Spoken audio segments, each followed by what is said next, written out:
criterios de elegibilidad que no tienen nada que ver, o sea, con el objetivo de este seminario, que es importante en la anticoncepción postparto, como lo vamos a ver después. Ya que lo han agregado, entonces se le está dando la oportunidad acá que los alumnos se expongan sobre esa parte que en realidad no tiene relación con el seminario en sí, ¿no? Que el seminario es anticoncepción postparto. O sea, aquellos anticonceptivos que se pueden dar en aquellas pacientes que han dado a luz. La señora da a luz, va al hospital a dar a luz y se va de alta. Antes de irse de alta, todas las pacientes deben salir con un método anticonceptivo. Entonces, los métodos anticonceptivos, como ustedes los conocen, hay muchísimos, pero todos no se pueden dar después del parto. Son unos cuantos los recomendados.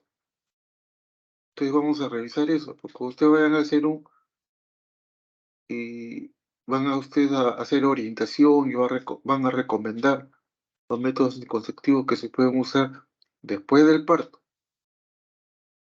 Acuérdense que uno de los objetivos también es fomentar la lactancia, deben ir de la mano. Entonces, tienen que conocer cuáles son esos métodos que se pueden usar. Así que por favor, la alumna que va a empezar primero, ya que comience primero con esos criterios de elegibilidad.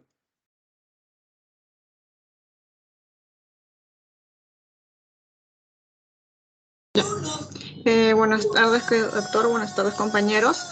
Bueno, vamos a hablar sobre los criterios médicos de elegibilidad para el uso de anticonceptivos de Organización Mundial de Salud. No se escucha bien, hay una música ahí detrás. ¿Dónde está? ¿Estás en tu casa? Sí, doctor, es que estoy con mi hijita. Ahorita lo bajo un momento el volumen. No, pero mira, la clase, los seminarios es algo serio. No pueden dictar una charla así con música o en la calle o de la universidad. Tiene que ser un ambiente donde se les pueda escuchar, donde puedan ustedes exponer bien y todos los compañeros, todos sus compañeros comprendan. No es por cumplir nada más. O sea, de donde sea, del mercado, algunos quieren exponer. ¿Cómo pues? O del micro. Eso no es aceptable. ¿Ah? Tiene que ser sin interferencias para que todo el mundo escuche. Recuerden que yo les voy a poner una nota, eso se va a promediar. Todos los seminarios tienen una nota, los expositores, promedia con la práctica. Así que por favor háganlo bien. A ver, empiecen. Bueno, doctor, disculpe. Bueno, como le digo, vamos a ver los criterios de médicos de elegibilidad para el uso de anticonceptivos de la Organización Mundial de Salud. Siguiente, por favor.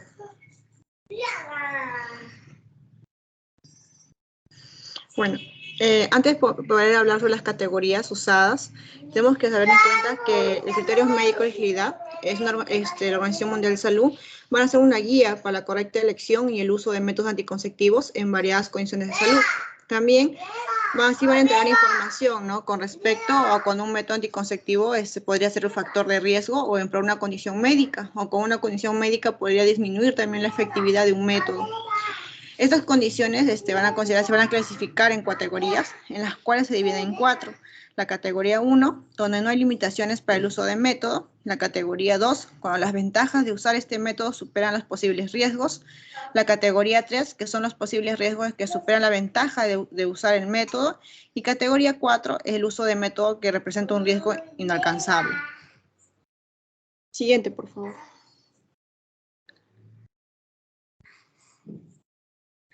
Entre estos métodos se van a dividir anticonceptivos hormonales combinados, anticonceptivos hormonales de progestágenos solos y dispositivos intrauterinos, en las cuales anticonceptivos hormonales combinados vamos a tener los orales, los anillos vaginales, los parches transdérmicos, los inyectables. En los anticonceptivos hormonales de progestágeno solo vamos a tener las píldoras, los inyectables como el acetato de meroxiprogesterona, el estanato de norepinefrina, y los implantes como el norgestrel y entonogestrel. Entre los dispositivos intrauterinos tenemos el té de cobre, el DIU, con el levonorgestrel también, en las cuales mis compañeras van a hablar cada uno de ellos más adelante. Siguiente, por favor.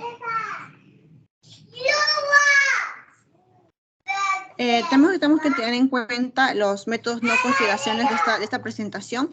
Es cuando, más que nada, con la mujer corre un riesgo inalcanzable si se embaraza, ¿no? O que hay un alto riesgo obstétrico en la preciso.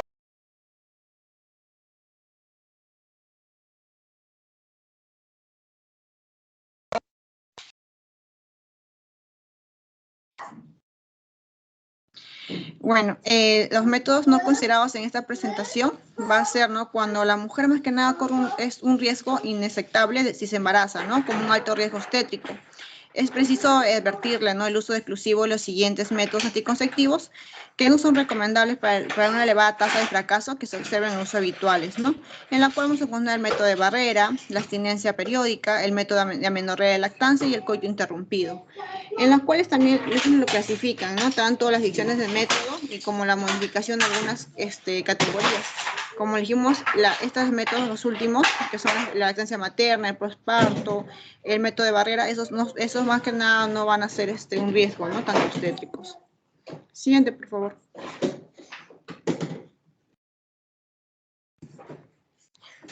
Algunas condiciones en alto riesgo obstétrico, como podemos ver el cáncer de mama, la uropatía cardíaca complicada, la diabetes, el cáncer endometrio ovario, la epilepsia, presión arterial alta, el VIH, cardiopatías isquémicas, enfermedades trombocásticas gestionales y malignas, y entre otras, ¿no? Pero son más que nada que van a ocurrir un riesgo más que nada obstétrico que tenemos que tener en cuenta.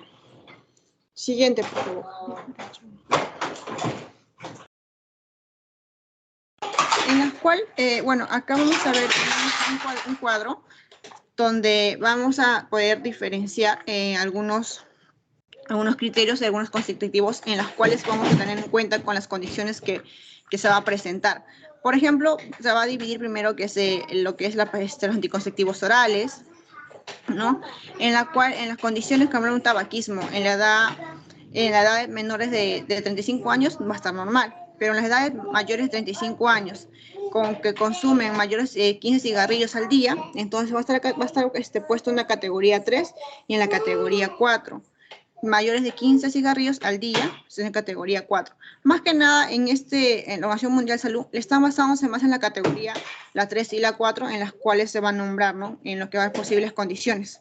Por ejemplo, en los múltiples factores de riesgo para la enfermedad cardiovasculares arteriales, vamos a considerar las pastillas anticonceptivas orales, tales como, por ejemplo, una enfermedad cardiovascular, cuando tiene con la edad mayor, o fumar, o diabetes, hipertensión, lo van a considerar tanto en lo que es en la tercera categoría y en la cuarta categoría. Así también como los anticonceptivos inyectables. Y también en lo que es el meroxiprogesterona depósito, en lo que es el entato-nostesterona, también se considera en lo que es en la categoría 3.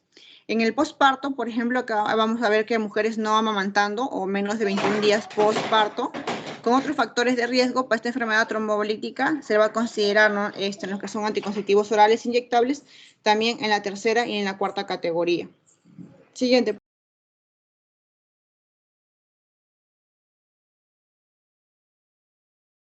Otras condiciones vamos a ver, por ejemplo, en lo que es en la hipertensión, en la cual vamos a ver lo cual incluye la hipertensión durante el embarazo o cuando no se puede evaluar la presión arterial.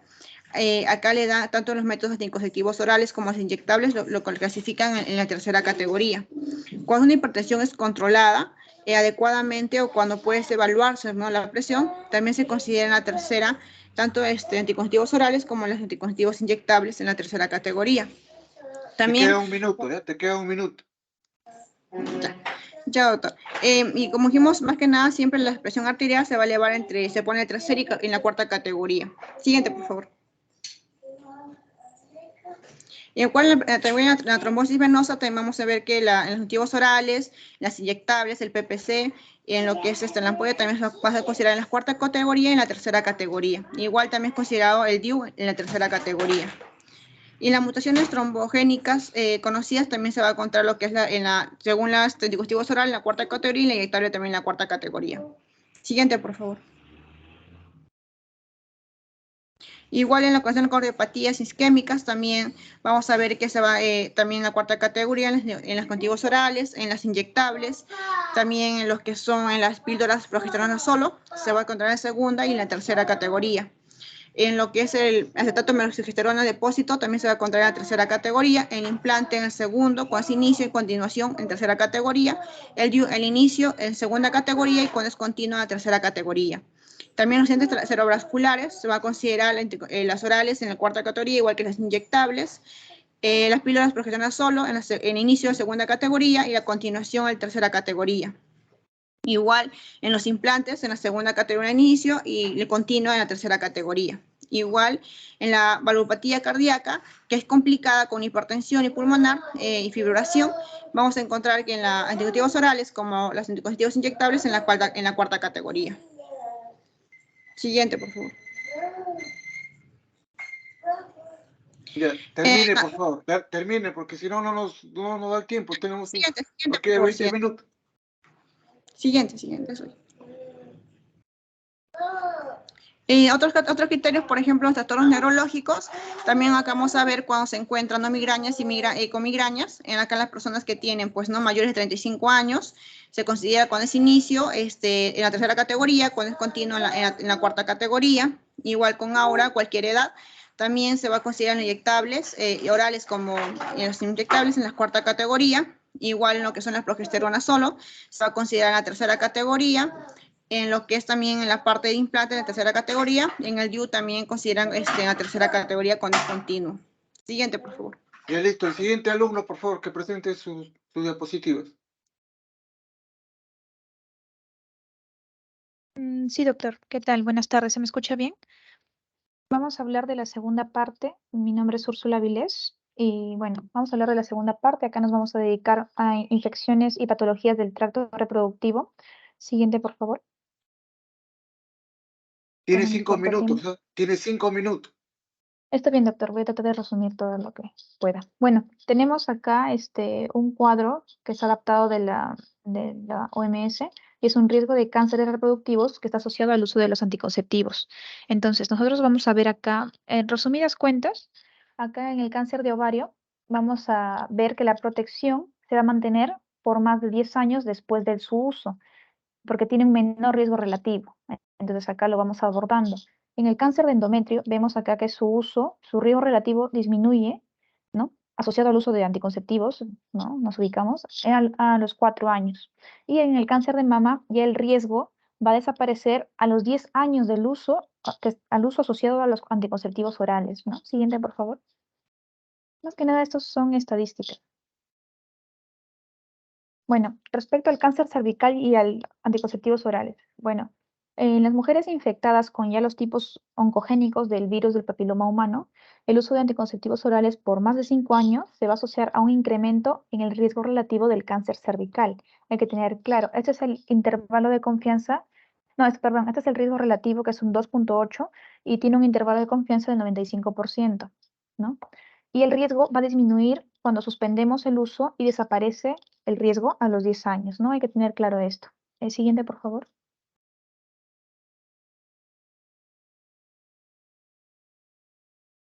Bueno, referente a los dispositivos intrauterinos y las tasas de infecciones pélvicas. Entonces, nosotros tenemos que delimitar que hay factores que van a modificar el riesgo de presentar, ¿no? una infección pélvica, tanto en los usuarios que presentan el dispositivo intrauterino como en las no usuarias, ¿no? Entonces, va a depender mucho del número de parejas sexuales de la mujer y de sus compañeros también. También la prevalencia de las infecciones de transmisión sexual, ¿no? Y la edad de la mujer también es preponderante. Siguiente, por favor. Bueno, acá también detallemos que el riesgo es 6 veces mayor en el primer mes después de la inserción del dispositivo intrauterino que en su periodo posterior. Entonces, en este primer mes vamos a tener más ojo con eso, ¿no? Más cuidado. Y también se desconoce si el riesgo de presentar una infección pélvica después del primer mes de inserción va a ser mayor en las usuarias que en las no usuarias, ¿no? Eso igual lo reporta la Organización Mundial de la Salud, que no hay un estudio que se haya realizado referente a ese tipo, ¿no? A este grupo comparativo. Siguiente, por favor.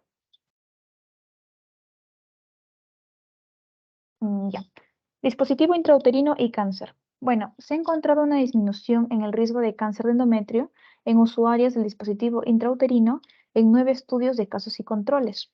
Entonces, hay una razón de riesgo combinada que es de 0,6, que tiene un índice de confianza, ¿no? Es confiable. Y no se encontró una asociación entre el uso del dispositivo intrauterino y otros tipos de cáncer, pero sí se encontró una disminución del riesgo de cáncer de endometrio. Siguiente, por favor. Bueno, en trastornos endocrinos y enfermedades reumáticas. Siguiente. Acá vamos a abordar la diabetes mellitus.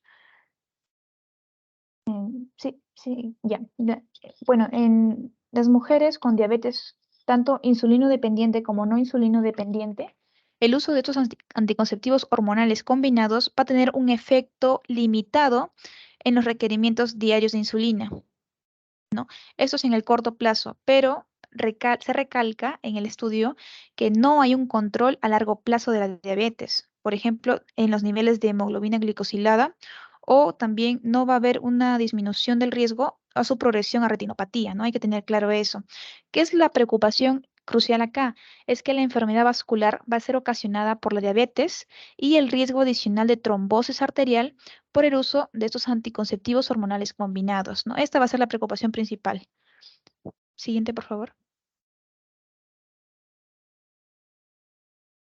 Respecto al lupus eritematoso sistémico, los anticuerpos antifosfolipídicos se van a asociar a un mayor riesgo de trombosis arterial y trombosis venosa.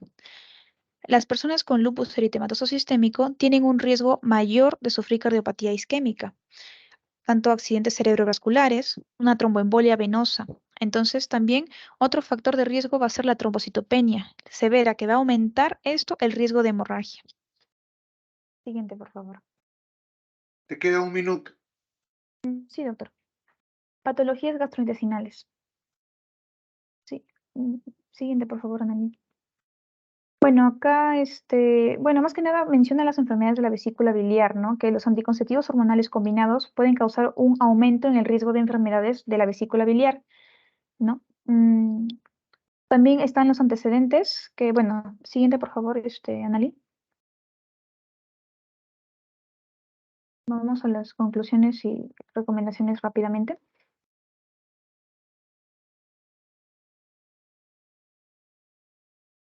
Bueno, acá más que nada la seguridad de los métodos anticonceptivos, ¿no? Que menciona la OMS.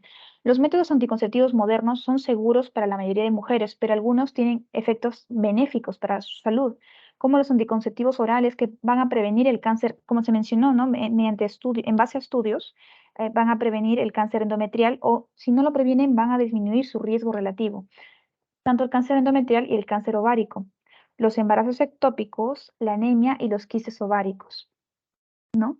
Este tipo de DIU pueden ser usados en el tratamiento de los sangrados uterinos excesivos. El siguiente, por favor.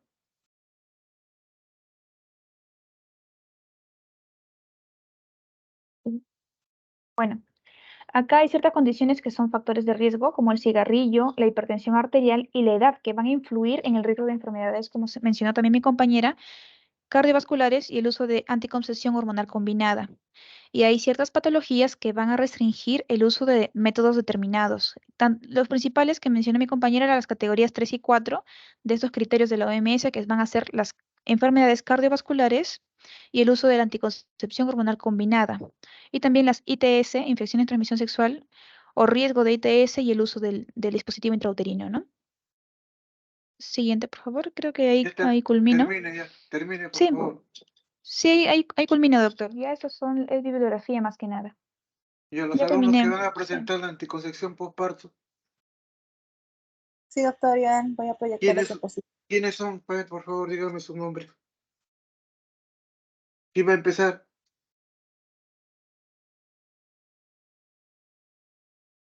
¿Qué alumno va a Analí empezar? Ramírez, doctor. ¿Analí? Sí, Aventaño Ramírez. Voy a comenzar. ¿Tú qué vas a hacer? ¿Qué parte? Mela, doctor. Ya. Después, ¿quién va a seguir? Mm, Ingrid Arquiño, doctor. ¿Tu apellido? Ah, ¿Y qué? Arquínigo, doctor. Buenas tardes. Arquínigo. Sí, doctor. ¿Tú has rotado conmigo? ¿No has rotado?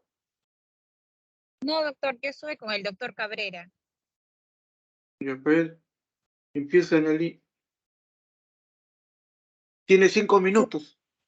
Sí, doctor, comenzaremos con el método de lactancia y amenorrea, también llamado MELA.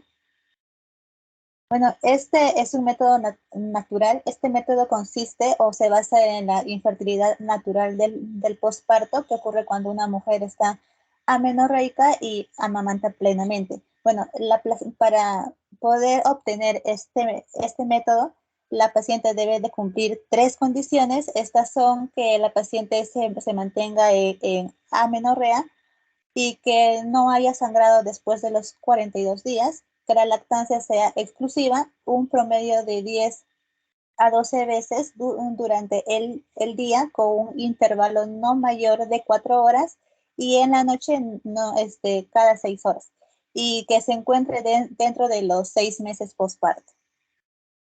Bueno, el mecanismo de acción es cuando la succión del neonato actúa sobre el hipotálamo, donde causa la liberación de beta endorfinas y esta va a deprimir la liberación de la hormona liberadora de gonadotropinas y esto va a inhibir la secreción de las gonadotropinas hipofisiarias, también el desarrollo folicular, la ovulación y la menstruación. A la vez también va a inhibir la dopamina y va a haber un aumento de la secreción de la prolactina. Esto va a disminuir el FSH y la LH y produciendo la amenorrea o la anovulación.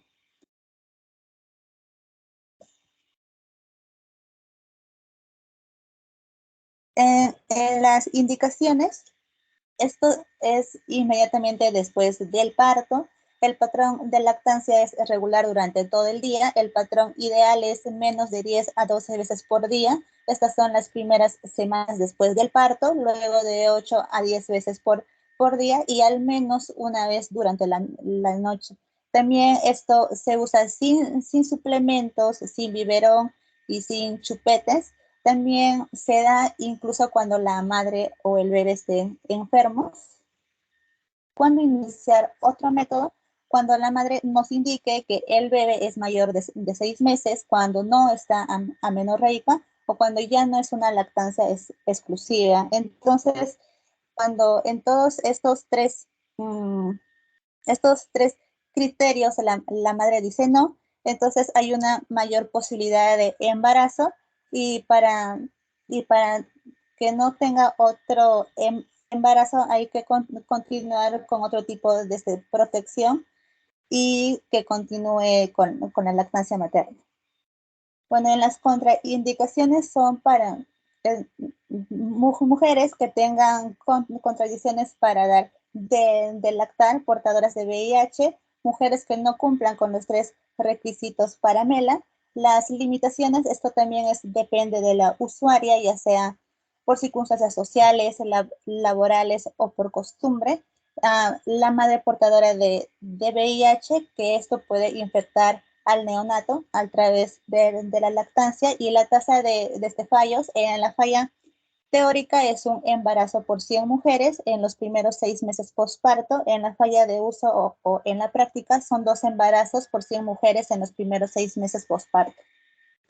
Bueno, en las ventajas de este método es que es un método gratuito, fácil de usar, se comienza independientemente después del parto, no interfiere con el coito, no tiene efectos secundarios, beneficia la salud de la madre y del gestante, no requiere supervisión. En las desventajas, no pueden usarlos las mujeres que no cumplen con los criterios para MELA.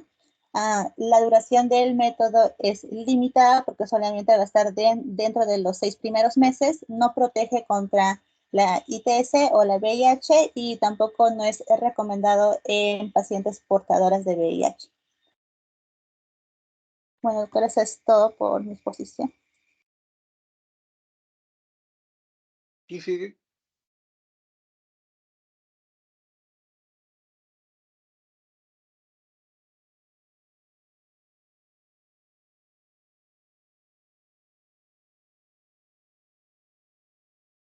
¿Quién sigue?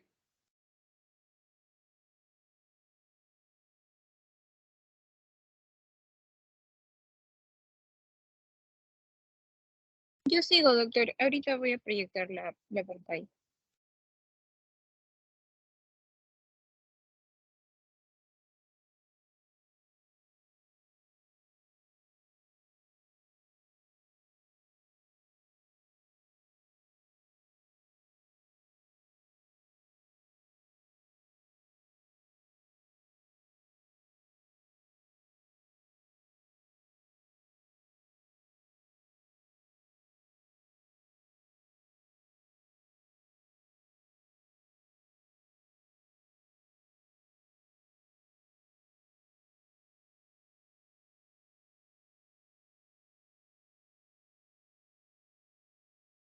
Pero la luna no tenemos mucho tiempo. Ustedes deben tener todas sus láminas listas.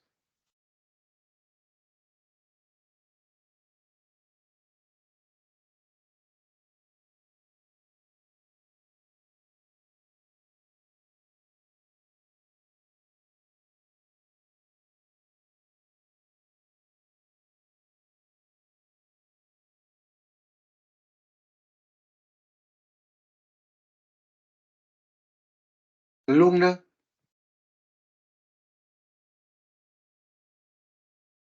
Arquinigo, Doctor, está cargando.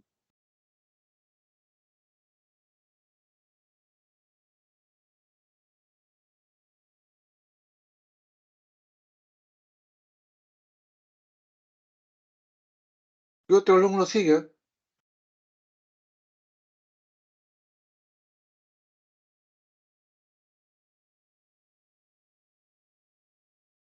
Doctor, ya se visualiza, ¿lo puede ver? Ya empieza. Ya. Otro de los métodos que también se consideran dentro de los recomendados acorde a los criterios brindados por la OMS es los dispositivos intrauterinos, los DIU. La siguiente, por favor.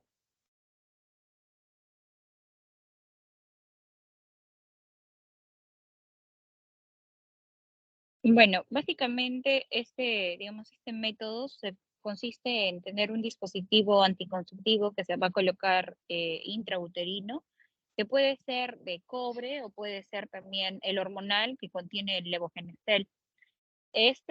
Digamos, este método son bastante seguros y efectivos, sobre todo en el periodo postparto, y quizás lo bueno y dentro de las características como beneficios que se mencionan es de que este, se pueden colocar en la paciente de forma inmediata, ¿no? O también puede ser haber transcurrido hasta 4 semanas después del parto.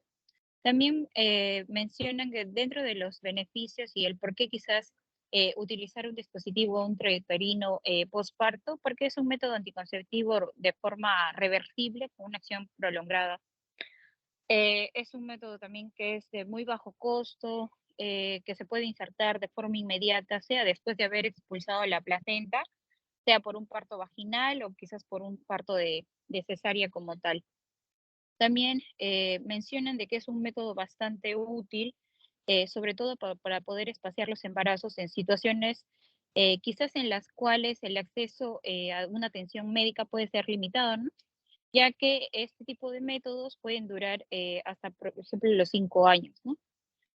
También mencionan de que este método no va a interferir con el tema de la lactancia, es indoloro al poder insertarse inmediatamente después del parto.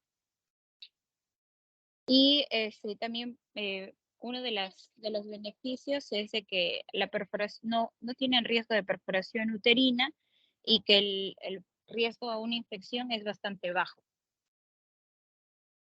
La siguiente, por favor.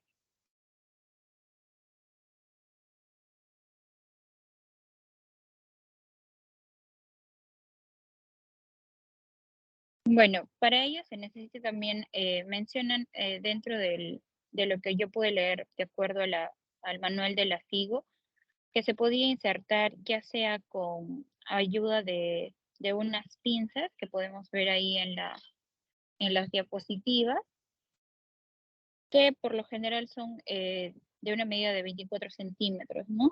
Son las pinzas largas Kelly, que van a ayudar sobre todo para poder colocar el DIU. Hay un video que quizás lo podemos ver ya al finalizar, ¿no? La siguiente, por favor. Bueno, en el caso de la DIU de cobre, por ejemplo, en aquellas mujeres que se encuentran en puerperio, sea la mujer que esté dando de lactar o no, independientemente si el parto fue por una vía vaginal o por una cesárea, vamos a ver que en mujeres dentro de las 48 horas postparto, esta se puede insertar de forma inmediata después de la expulsión de la placenta, en el caso de un parto vaginal, y en el caso de una cesárea, bueno, antes del cierre del útero, ¿no? Y en mujeres que se encuentran dentro de las 48 horas postparto hasta menos de las 4 semanas, no va a ser recomendado a menos de que no podamos encontrar otro método o que quizás no sea aceptable por parte de la paciente. La siguiente, por favor. Y en el caso de la DIU de cobre, vamos a ver que, por ejemplo, se considera que en aquellas mujeres que tengan 4 o más semanas de un puerperio y tengan ya lo que es la menorrea, o estén con una menorrea, en aquellas mujeres que amamantan y que tengamos una certeza de que no haya un curso en gestación, no va a ser necesario el poder tener o contar quizás con este DIU. En el caso de una mujer que tenga 4 o más semanas de puerperio, pero que tenga retorno de los ciclos menstruales, la recomendación para la colocación del DIU va a ser de forma similar a la que se le hace a una mujer con ciclo menstrual. Y en el caso de que veamos de que la paciente ha pasado por lo que es una sepsis puerperal, la colocación del DIU no está indicado como tal. La siguiente, por favor. En el caso de la DIU con levogestor o la DIU hormonal, vamos a ver que en 4 o más semanas de puerperio y con amenorrea, en aquellas mujeres de que amamantan pero que tenemos la certeza de que no hay en curso una gestación, no va a ser necesario. Y en aquellas mujeres que tengan 4 o más semanas de puerperio y haya ya el retorno de los ciclos menstruales, al igual que el DIU de cobre, la recomendación va a ser igual que en las mujeres que tienen ya el ciclo menstrual como tal. Y lo mismo también pasa con la sepsis corporal, que no va a estar indicada la colocación del DIU hormonal. La siguiente, por favor. Bueno, existen tanto ventajas como desventajas el poder utilizar este método. Las ventajas que ya les mencioné y quizás que podemos recalcar nuevamente es de que esta puede ser colocada inmediatamente después del parto, no existe una interferencia con la lactancia, hay una mayor facilidad para la técnica de inserción, tampoco interfiere dentro de lo que es la vida sexual, es reversible de forma inmediata y también no existen interacciones medicamentosas, ¿no? Y dentro de las desventajas mencionan de que, por ejemplo, puede haber algunos cambios menstruales, puede haber la dismenorrea, que también no protege de lo que serían las ITS, que hay un riesgo de embarazo ectópico, así como también tiene una tasa de poder expulsar el dispositivo alta, aproximadamente de un 9 a un 49%. La siguiente, por favor. Bueno, aquí vamos a poder ver sobre todo, digamos, una comparación entre cuando se ha hecho el momento de la inserción del dispositivo y con la tasa de expulsión, ¿no? Si, por ejemplo, ha sido de forma postplacentaria, quizás la más inmediata, tenemos una tasa de expulsión de 9.5 a 12.5%, pero si ha sido, por ejemplo, con un por favor. postparto tardío. La alumna termina ya, por favor. Ya se pasó su Sí, tiempo. doctor, esta es la última diapositiva. Vemos de que no es recomendable, sobre todo por la tasa de expulsión que podría causar el poder colocarse, ¿no? Eso sería todo, doctor, en cuanto a mi parte.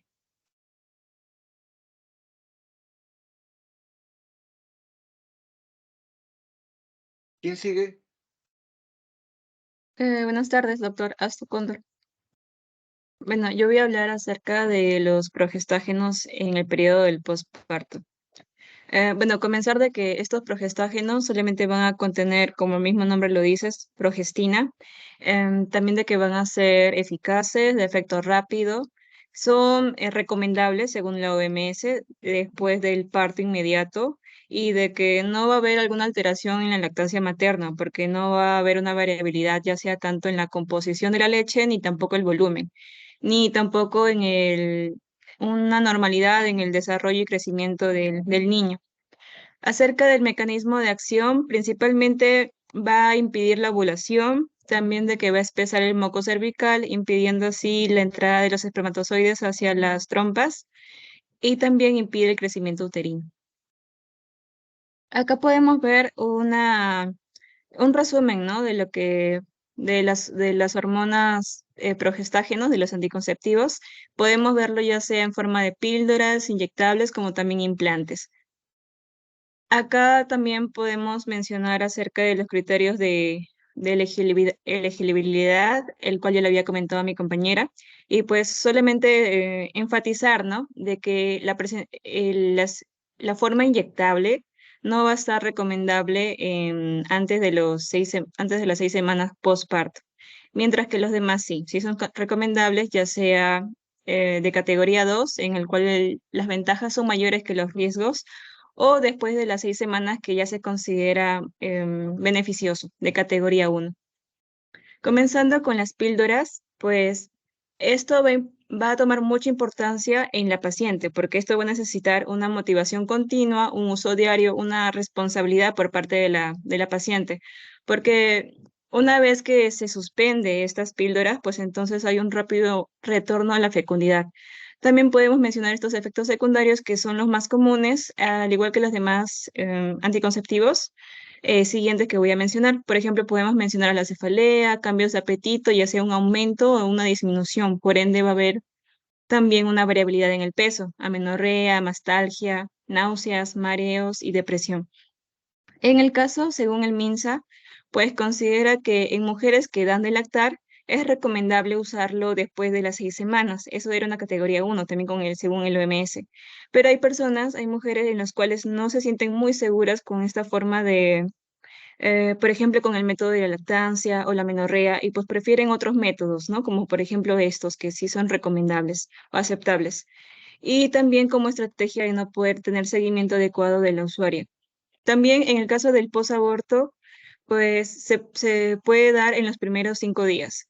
Y no se debe suspender la toma de las pastillas, su forma de uso es de que debe ser todos a la misma hora y un retraso máximo de 3 horas. Si no, pierde la acción anticonceptiva. Y la eficacia se presenta a las 24 horas del inicio de la toma.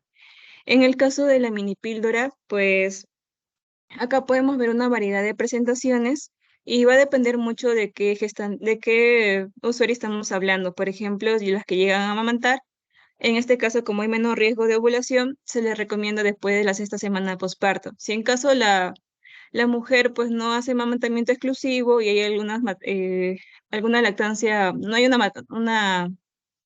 lactancia materna exclusiva, eso quiere decir de que lo acompañan con fórmulas, pues entonces en estas pacientes, como hay un mayor riesgo de ovulación, se debe iniciar a partir de la 3ª semana. Si no se está amamantando o después de un aborto, se recomienda un día después del aborto. Y pues se inicia también dentro de los primeros 21 días. Si en caso, pues, si lo hace dentro de los 21 días, no va a necesitar de un anticonceptivo adicional, ¿no? Ya sea, por ejemplo, un anticonceptivo de barrera. Pero si en caso llega a pasar después de los 21 días, ya sí necesita de otro anticonceptivo adicional. En el caso de los inyectables, podemos mencionar al acetato de medroxiprogesterona de depósito y el enantato de norestesterona. Acá podemos ver las presentaciones que nos dicen el MINSA, en los cuales están accesibles. En este caso, algunas características que mencionar y destacar sería de que si hay un uso prolongado mayor de 2 años, podría disminuir la densidad mineral ósea. También trae beneficios no anticonceptivos, por ejemplo, va a mejorar la anemia, prevención a los cánceres, ya sea de endometrio, y va a disminuir en este caso la frecuencia de convulsiones. Se han reportado algunos casos. Y en este caso, a comparación del anterior, acá sí demora para volver a la fertilidad, aproximadamente 4 meses a 1 año. Y como no es un método de barrera, pues no previene el ITS, VIH como SIDA. Las formas de uso Se puede iniciar en el posparto inmediato, no interrumpe la lactancia. Bueno, esto es según el MINSA, el año 2016, porque la OMS lo recomienda a partir de las 6 semanas. Y en el caso del posaborto, en los primeros 5 días. Y la segunda dosis ya va a depender, ¿no? Por ejemplo, si hablamos del acetato de medroxiprogesterona, va a ser cada 3 meses. Se puede más o menos 2 semanas. Y en el caso del enantato de noresticerona, pues son cada 2 meses el ciclo. Y por último, los implantes solo de progestinas son, como podemos ver en la imagen, pequeños cilindros, son flexibles. Estos son de mayor duración, son aproximadamente dura de 3 a 5 años. Va a requerir sí de un especialista para que lo pueda insertar, como también retirar. Y permite un rápido retorno a la fecundidad al ser extraído, ¿no? Tampoco va a afectar en la lactancia. Es uno de los métodos también más eficaces, de mayor duración. Acá podemos encontrar dos tipos, ya sea de un cilindro como también de 2 cilindros. Y el tiempo de duración también, ¿no? Si es de un cilindro, generalmente puede durar 3 años. Y si es de 2, puede llegar hasta durar de 5 años. Pero si la paciente pesa menos que 60 kilogramos, llega a durar aproximadamente 4 años. ¿Cómo se usa? Pues se inserta en mujeres inmediatamente posparto. Esto sí está recomendable. En mujeres que dan de lactar y no ha vuelto a la menstruación antes de los 6 meses posparto, sin método de respaldo. Y en el caso del posparto, colocar en los primeros 5 días post-evacuación. Si se coloca después, se necesita un método de respaldo. Y va a ser muy importante acá de que a los 7 días examinar el lugar de inserción y al mes también para la evaluación, para ver si, por ejemplo, hubo alguna infección en el sitio de la inserción, algún rubor, calor, dolor, como también pus, ¿no? Para que pueda ser evaluado. Tanto en los 3 métodos, pues se requiere una evaluación, ¿no? Ya sea mensual o trimestral. Bueno, eso sería todo. Adriana, te proyecto las diapositivas, ¿ok? ¿Quién Ya, sigue? Carito, por favor. Yo, doctora Bendaño Galván, Adriana. Voy a hablar sobre la anticoncepción quirúrgica voluntaria. Siguiente, por favor, Carito. Adriana Bendaño, Sí, doctor, Adriana Bendaño. Galván, ¿no? Sí, doctor Galván. Muy bien. Bueno, la anticoncepción quirúrgica voluntaria, bueno, se define básicamente como es un procedimiento quirúrgico que va a ser menor, que bueno, que tiene como objetivo que va a ser terminar de forma permanente lo que es la fertilidad tanto masculina como femenina, ¿no? En el caso de en la masculina tenemos a la vasectomía y de la femenina a la mini laparotomía o laparoscopía, ¿no? Estos métodos. Siguiente, por favor. Bueno, dentro de los beneficios de lo que es la esterilización, vamos a tener que, bueno, que son altamente eficaces, es de forma permanente, no va a interferir con lo que es el coito, y bueno, el procedimiento quirúrgico es mucho más sencillo, y bueno, se le pone a la paciente lo que es anestesia local, ¿no? A largo plazo tampoco tiene muchos efectos secundarios, y bueno, no va a modificar lo que es su función sexual, ¿no?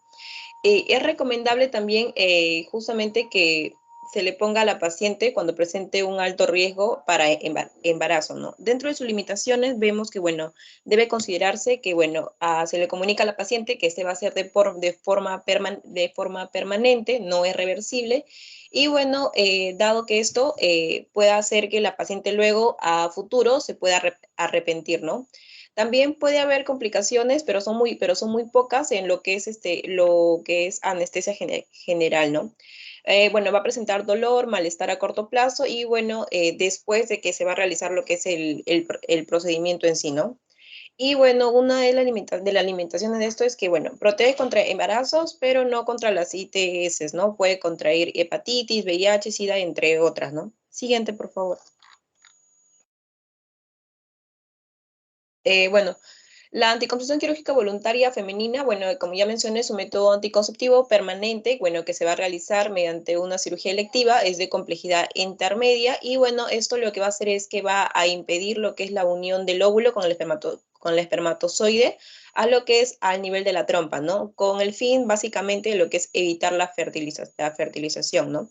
El mecanismo de acción va a ser que, bueno, se van a ocluir las trompas Y bueno, también en el caso de los hombres, lo que son los conductos deferentes, ¿no? Justamente para que no haya ese encuentro entre el ovocito y el espermatozoide, ¿no? Para la fecundación.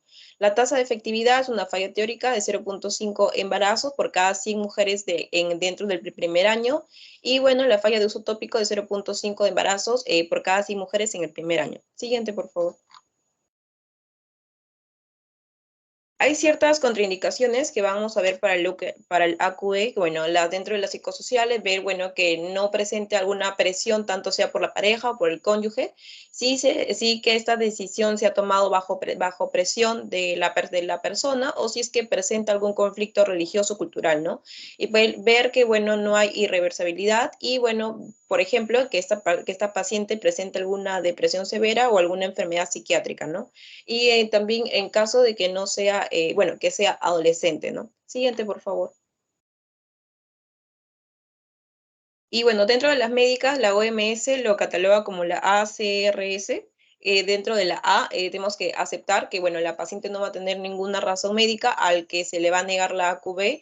Y bueno, a mujeres que, bueno, tanto mujeres como a hombres que van a presentar alguna condición, ¿no? En la C vamos a tener al cuidado que, bueno, la AQB puede practicarse, sí, pero con mayor preparación y precaución. Por ejemplo, dentro de ellos que la paciente esté muy joven, que presente alguna hipertensión controlada, epilepsia, cáncer de mama actual, algún mioma uterino o LES, ¿no? Y bueno, para retrasar tenemos que, bueno, se debe esperar un poco para lo que es practicar la AQB hasta que la condición ya de la paciente sea evaluada o sea corregida, ¿no? Acá, por ejemplo, si es que presenta embarazo, si es que está posparto de 7 a 42 días, igual, si es que hay algún sangrado vaginal no explicado o alguna ITS activa, ¿no? Igual, tener en cuenta lo que es hemoglobina menor a 7 gramos por decilitro, ¿no? Y por último tenemos la S, que son las condiciones especiales, que bueno, acá vamos a estar presentes, por ejemplo, ciertas mujeres que bueno, que van a tener que realizarse en un lugar lo que es adecuado por un cirujano, un equipo médico y quirúrgico un poco más experimentado, ¿no? Por ejemplo, si es que la paciente tiene endometriosis, SIDA, tuberculosis pélvica, cirrosis hepática severa de una manera descompensada o alguna enfermedad respiratoria crónica, ¿no? Siguiente, por favor. Dentro de los beneficios tenemos que, bueno, va a haber una eficacia anticonceptiva, ausencia de efectos sistémicos, sin efectos sobre la función sexual. Y dentro de las limitaciones o efectos adversos, vamos a ver que, bueno, va a estar asociado al procedimiento quirúrgico, que eso es un poquito más raro. Igual alguna complicación anestésica, algún trauma, por ejemplo, de vísceras abdominales o alguna infección con hematoma, ¿no? Siguiente, por favor. Bueno, para las técnicas de la QV, bueno, vamos a tener que, bueno, la ligadura tubárica durante la laparotomía, bueno, esta se va a hacer a la paciente durante la cesárea o si es que esta va a tener alguna cirugía abdominal, ¿no?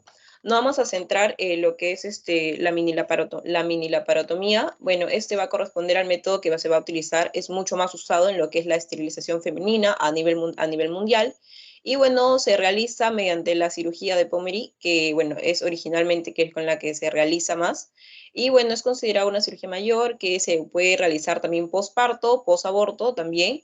Y bueno, que junto a otro procedimiento también, ¿no? Este procedimiento se hace con un loop y bueno, que lo que va a hacer es ligar por la base en ambos extremos y se va a cortar, ¿no? Entonces se divide lo que es, como podemos ver en la imagen, la tuba dentro de estas dos cavidades, ¿no? Entonces esa técnica más o menos que hace que se preserve unos 5 centímetros de lo que es el tubo, ¿no?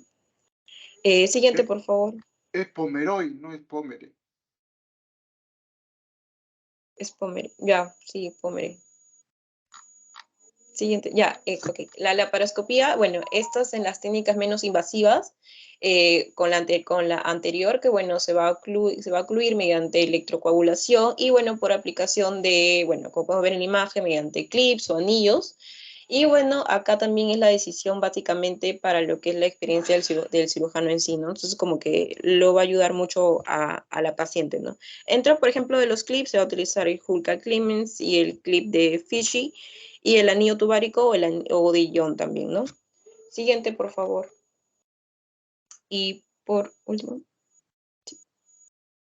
Ya, y por último tenemos a las histeroscopías, que bueno, acá está el Essure, que bueno, se utiliza ya actualmente y bueno, consiste con un espiral de Dacron, que como vemos en la imagen, que bueno, acá lo que va a hacer es producir lo que es una obstrucción tubárica, bueno, pero esto se va a dar a comparación de otras por fibrosis, ¿no? Lo que va a hacer es que se va a introducir mediante una vaginoestereoscopía. Igual es un procedimiento bastante simple, igual como ya lo mencioné, y bueno, se requiere por lo menos unos 3 meses de recuperación para la paciente, ¿no? Igual. La efectividad del ESHUR es de aproximadamente 99.74% dentro de los 5 primeros años, ¿no? Y bueno, dentro de las ventajas, que es un proceso ambulatorio, no requiere anestesia, menor tiempo hasta Adriana, la... Sí, doctor. Adriana, Sí, esa doctor. técnica no se usa en el postparto. Solamente es el seminario sobre las técnicas que se usan en el postparto en las señoras que han dado a luz. Esto es ambulatorio que se lo hace a una paciente en intervalo. Ya, doctor. Entonces, ahí terminaría.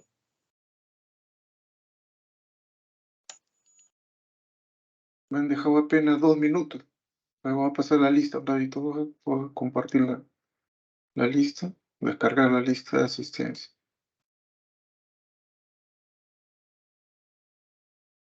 Ya, entonces, simplemente para decirles, ¿no? ¿Por qué la importancia de la anticoncepción postparto?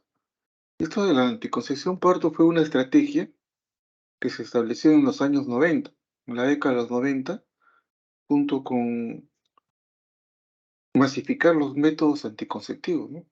Entonces, en esa época, entre el 95 y el 98 más o menos, se pusieron alrededor de 13 millones de métodos anticonceptivos en general, ¿no? Gratuitos para la población que antes no tenían acceso a la- a los métodos anticonceptivos. ¿Por qué? Porque la mortalidad materna era muy alta, ¿no? Mujeres se embarazaban, eran embarazos no deseados, algunas recurrían al aborto empírico y se complicaban y se morían. Otras tenían tantos hijos que hacían hemorragia postparto, hacían eclampsia, hacían acretismo placentario y también se morían. Entonces la mortalidad materna en el Perú era muy alta. En el año 90 era alrededor de 165 muertes por cada 100.000 nacidos vivos, lo cual no era alta, sino era muy alta. Muy alta es de 100 a 150. No, alta es de 100 a 150. Muy alta es mayor de 150. Nosotros estamos en 165. En Latinoamérica solamente Perú y Haití están en esas condiciones, ¿no? Entonces se estableció como meta de que la mortalidad materna debería bajar en el año 2015, lo que llamaba meta del milenio, a 63. No se logró el objetivo. O sea, en el 2015 llegamos a 69, no se llegó, y de ahí hubo un rebrote. ¿Por qué? Porque se hizo una anticampaña, antimétodos anticonceptivos. Se dijo de que se habían hecho ligaduras forzosas, ¿no? O sea, que nosotros agarramos a las pacientes y a la fuerza las ligamos. Absolutamente falso eso, ¿no? Porque los que ligaban no eran los políticos, los que ligamos éramos nosotros los médicos. Y la maternidad de Lima fue uno de los centros principales donde nosotros comandamos, o sea, la anticoncepción postparto, la anticoncepción en general, ¿no? Planificación familiar y, ¿cómo se llama eso? De la pareja. Bueno, la cosa es de que esa estrategia se estableció en todo el país y la maternidad la comandó. Nosotros hacíamos por lo menos unas 7 ligaduras diarias durante varios años. En la maternidad, pues eso se hacía en todos los hospitales, centros de salud a nivel nacional, y se hacía con anestesia local, en forma muy sencilla. Se hacía fundamentalmente en el postparto, ¿no? Mililar. ¿Por qué esa estrategia? Porque la meta era reducir, como le dije, la tasa de mortalidad, que bajó a 69 y luego después subió otra vez más de 100, porque ya muchas mujeres no querían hacer ligas.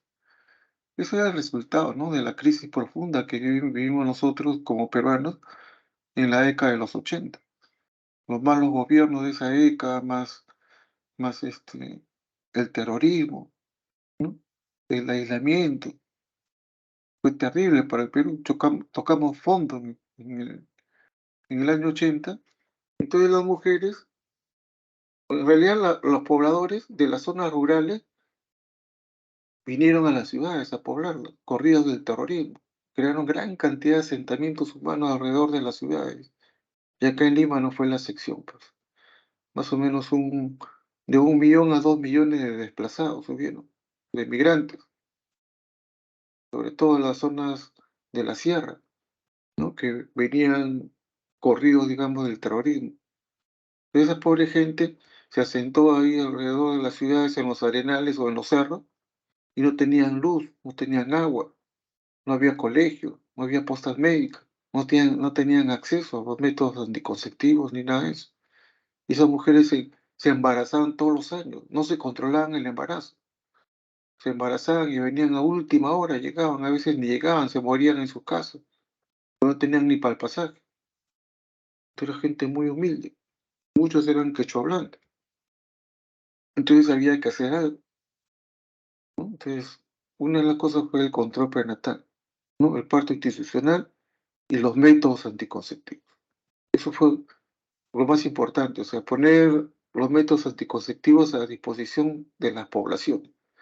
Entonces, pero se vio que las pacientes venían al hospital solamente a dar a luz, no se controlaban el embarazo, o sea, cada año regresaban a dar a luz.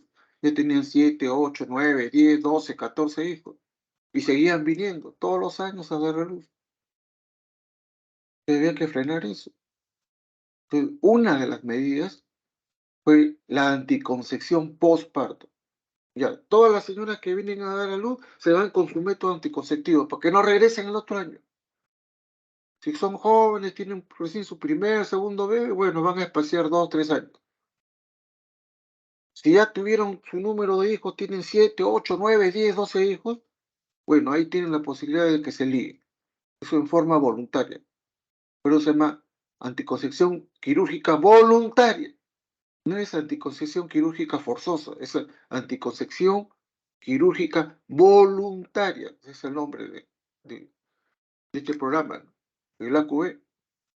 Entonces empezó a hacer el AQB y las señoras nos rogaban para que la liguemos, porque ya tenían demasiados hijos. 8, 9, 10, 12, doctor, yo tengo 12 hijos, por favor, liguen. Doctor, yo tengo 9 hijos, doctor, y vivo en el cerro, no tengo ni que darle de comer a mis hijos. Mi esposo me ha dejado. Yo no quiero más, doctor, por favor, ligue. Ese era el tipo de paciente que nosotros ligábamos. No hubo en ningún momento ligadura forzosa. Los que ligamos fuimos nosotros, no el ministro, ni los políticos, ni los congresistas, fuimos los médicos. Y lo hicimos mediante protocolos que estuvieron muy establecidos. Y las técnicas que utilizamos fueron la Minilab, ¿no? En el postparto. O sea, después de las 48 horas hacíamos una Minilab debajo del ombligo, porque dentro de las primeras 48 horas el útero está crecido, está a nivel umbilical, entonces es de fácil acceso. No lo hacíamos pues con la paroscopía, ni que eso sería demasiado caro. Ni siquiera con anestesia, para abaratar los costos, con anestesia local nada más y con un coctelítico que se le ponía a la señora que medio que se dormía y con anestesia local le dio una incisión de 3 centímetros. Y por ahí sacamos una trompita, la ligamos, la otra trompita. Nos demorábamos 10, 15 minutos por paciente. A la mañana ya me hacía 7 pacientes. Listo.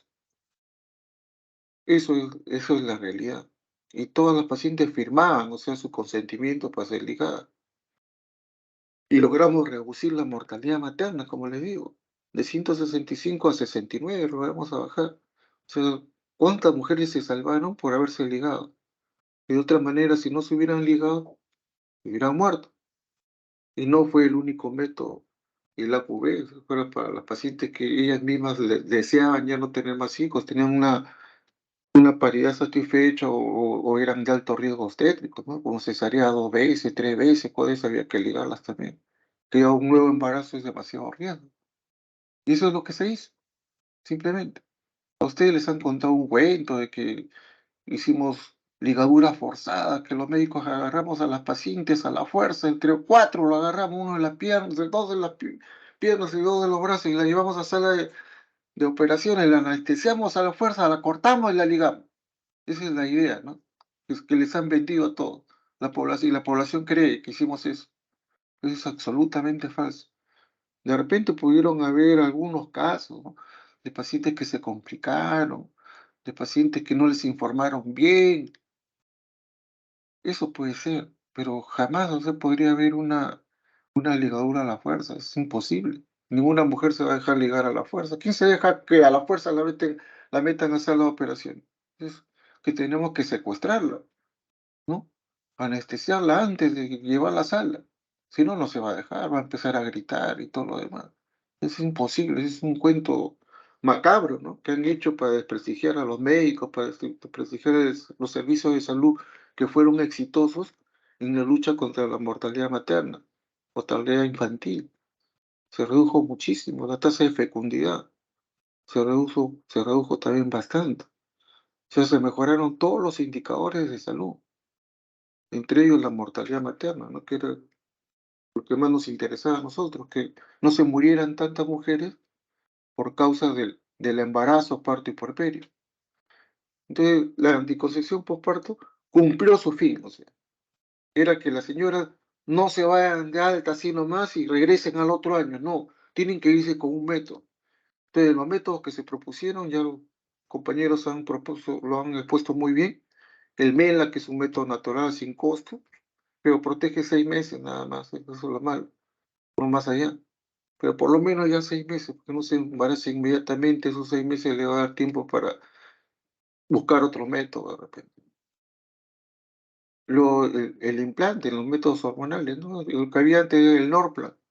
Pusimos mucho Norplan, pero que eran producto de una donación. Creo que fueron algo así como 150.000 dosis de Norplan, que eran 6 tubitos. Ahora se ha reducido a un solo tubo, ¿no? Eso se puede poner inmediatamente, ¿no? Lo mismo que la mini píldora. Antes poníamos la ampolla de, de 3 meses, la de Provera, la poníamos en el postparto. Y era quizás uno de los métodos que más poníamos. Pero luego ya salieron con los criterios de elegibilidad y que mejor no, que porque le va a hacer daño, que esto, por acá, entonces ya no se usa en el postparto inmediato.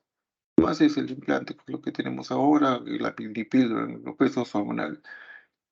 El DIU, sí, el DIU, la T de cobre 380, sí lo colocamos después del parto. Mañana tenemos una práctica sobre colocación de té de cobre, el grupo que está rotando ahorita por la maternidad. Mañana a las 9 de la mañana al frente en el Lino, en la sala de maquetas, sala de simulación, para que aprendan a colocar su DIU. Ahí hay maqueta y espero que mañana podamos hacer la práctica, ¿no? Y todos puedan practicar cómo se pone una T de cobre. Es muy sencillo, es muy sencillo. Se usa aplicador cuando no la mujer es intervalo, ¿no? Y si es posparto, ya tiene que usar una pinza más larga, que ya lo mencionaban antes sus compañeros, que también hay que enseñarles cómo se pone eso. Bien, esos son los métodos, simplemente el MELA, el método hormonal, el DIU y el AQB que les he mencionado. Eso fue, aunque no lo crean, fue un gran avance.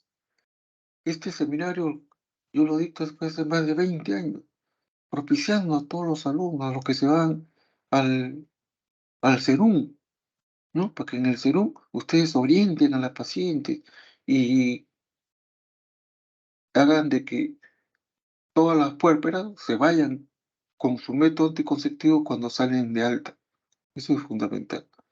Ya se ven obligadas a regresar al hospital a controlarse su anticonceptivo, a controlarse su DIU, ¿no? O a recibir su nueva dosis de píldoras, etc. Todo eso es bueno.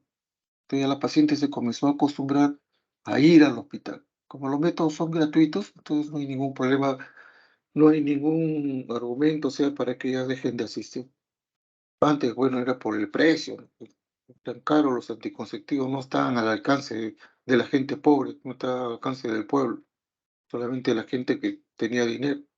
Pero ahora no, al ser gratuitos y masificados, ya están a disposición de la población en general. Eso es muy bueno. Espero de que en algún momento pase esta locura, ¿no? Esta infamia de las esterilizaciones forzadas y que nuevamente las pacientes vuelvan a elegir, o sea, un método que les va a permitir, o sea, ya no embarazarse, ¿no? Ahora, estos métodos son irreversibles en la medida que la paciente lo decida. Porque si una paciente dice, ¿no? Yo no quiero tener más hijos, y se liga, si ella no hace nada, ya no vuelve a gestar. Pero si ella quiere gestar, puede hacer su fertilización in vitro. Saca su óvulo, el espermatozoide de su esposo se fecunda y se pone en el útero está bueno, no está afectado y puede embarazarse. O sea que ya es irreversible entre comillas. Es cierto que no se puede recanalizar las tropas, las posibilidades son muy bajas, pero sí puede tener un hijo la señora si se lo propone, o sea, si cambia de pareja, qué sé yo, pierde sus niños, si quiere tener uno más y está en edad reproductiva hasta los 40 años incluso, puede hacerse una fertilización in vitro y aunque esté ligada puede tener un niño más, ¿no? Cosa que antes no era posible, ahora sí es posible. Entonces, pero a aquellas que ya no quieren tener más hijos, ya pues suficiente, se ligan y adiós, ya no más niños, que ya tienen el número, digamos, suficiente, ¿no? De niños en la familia. Ya ellos han decidido como pareja cuántos niños tener y ya, de acuerdo a sus posibilidades económicas, ¿saben? Y luego mantener. Bien, este era el objetivo fundamental de este seminario, es ese, o sea, incentivar a ustedes para que fomenten la anticoncepción después del parto. Ustedes que van al Perú, hagan de que todas las pacientes se vayan con un anticonceptivo para que no se embaracen y regresen al siguiente año con un embarazo no deseado. Y después tengas sometiéndose a abortos, haciéndose una serie de cosas que ponen en peligro su vida.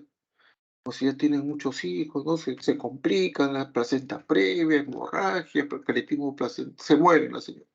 Entonces hay que evitar eso. Lo más sencillo, con su método, y gratuito. ¿Y quienes tienen que orientar, estimular el uso de estos anticonceptivos? Ustedes, cuando vayan al serum, ustedes van a ir a todos los lugares del país, todos los serumistas. Desde donde vayan, ustedes ahí van a estar. Recomendando el MELA. Recuerden que la lactancia materna tiene que ser fomentada por los médicos porque es el mejor alimento para el bebé. Se tiene que fomentarse eso. Y el MELA es también fomentar la lactancia materna, aparte de que le sirve como método anticonceptivo, aunque por medio año, pero algo es algo, ¿no? Y los otros métodos que ustedes encuentren que esté al alcance, ¿no? Lo más sencillo es el DIU, pues, y si no, le dan su anticonceptivo hormonal. Listo. Y aquellas pacientes que deseen ligarse, si es voluntario, que quieren, les van a pedir, hermano, las ligan, bajo ciertos requisitos, ¿no? Y eso es todo. ¿Alguna pregunta? Ninguna pregunta.